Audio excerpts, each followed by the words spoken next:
అనగనగా ఒక చిన్న గ్రామంలో ఒక తండ్రి తన కూతురు ఉండేవారు. ఆ అమ్మాయి చాలా తెలివైనది. కానీ ఆమెకు ఒక చిన్న బలహీనత ఉండేది. జీవితంలో ఏదైనా చిన్న సమస్య వచ్చినా వెంటనే కుంగిపోయేది. నాకే ఎందుకిన్ని కష్టాలు?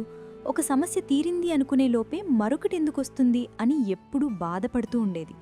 ఒకరోజు ఆమె తన నిరాశను తట్టుకోలేక తండ్రి దగ్గరకు వెళ్లి ఏడుస్తూ, నాన్నా, ఇక నా వల్ల కావడం లేదు. ఈ కష్టాలతో పోరాడి పోరాడి నేను అలసిపోయాను. బ్రతకడం కంటే ఓడిపోవడమే మంచిదనిపిస్తోంది అని తన బాధను వెళ్లగక్కింది. ఆ తండ్రి వృత్తిరీత్యా ఒక వంట మాస్టర్. ఆమెను ఓదార్చడానికి ప్రయత్నించకుండా మెల్లగా చెయ్యి పట్టుకుని వంటగదిలోకి తీసుకెళ్లాడు. ఆమెకి ఏమీ అర్థం కాలేదు. తండ్రి స్టవ్ మీద 3 వేరువేరు పాత్రల్లో నీళ్లు పోసి మంటను వెలిగించాడు. కొద్దిసేపటి తర్వాత ఆ 3 పాత్రల్లోని నీళ్లు మరగడం మొదలుపెట్టాయి. అప్పుడాయన మొదటి పాత్రలో కొన్ని క్యారెట్లు, రెండో పాత్రలో కొన్ని కోడిగుడ్లు, ఇక మూడో పాత్రలో కొన్ని కాఫీ గింజలు వేశాడు. ఆ కూతురు విసుగ్గా చూస్తూ నిలబడింది. నాన్నా, నేను నా జీవితం గురించి, నా కష్టాల గురించి చెప్తుంటే నువ్వేంటి వంట చేస్తున్నావు అని అడిగింది. తండ్రి నవ్వి, ఒక్క 10 నిమిషాలు ఓపిక పట్టు తల్లి అన్నాడు.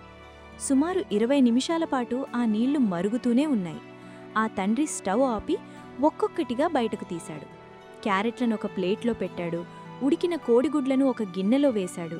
ఆ తర్వాత మూడో పాత్రలోని కాఫీని వడగట్టి ఒక కప్పులోకి తీసుకున్నాడు. కూతురు వైపు తిరిగి, ఇప్పుడు చెప్పు, నీకేం కనిపిస్తోంది అని అడిగాడు. ఆమె అసహనంగా, క్యారెట్లు, గుడ్లు, కాఫీ, ఇందులో కొత్తే ఉంది నాన్నా అంది. అప్పుడు తండ్రి, ఒక్కసారి దగ్గరకు వచ్చి వాటిని తాకి చూడు అన్నాడు. ఆమె క్యారెట్ను ముట్టుకోగానే అది మెత్తగా అయిపోయింది. గుడ్డు పెంకు వలవగానే లోపలది గట్టిగా మారిపోయింది. చివరిగా కాఫీ కప్పును చేతిలోకి తీసుకుని ఆ సువాసన చూస్తూ ఒక గుక్క తాగి తన బాధనంతా మర్చిపోయి చిరునవ్వు చిందించింది. అప్పుడామె అడిగింది, నాన్నా, దీని అర్థమేంటి? తండ్రి ఇలా వివరించాడు.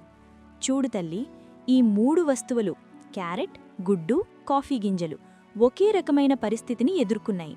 అదే మరిగే నీళ్లు. కాని ఒక్కొక్కటి ఒక్కోలా స్పందించింది. మొదట క్యారెట్ను తీసుకో. అది నీళ్లలో వేయకముందు చాలా బలంగా, గట్టిగా ఉంది. కాని మరిగే నీళ్లలో పడగానే అది మెత్తబడిపోయి తన బలాన్ని కోల్పోయింది. మనలో చాలామంది సమస్య రాగానే ఇలాగే నీరసపడిపోయి ఆత్మవిశ్వాసాన్ని కోల్పోతారు. రెండవది కోడిగుడ్డు. ఇది చాలా సున్నితంగా ఉంది. లోపల ద్రవ పదార్థంతో ఉంది.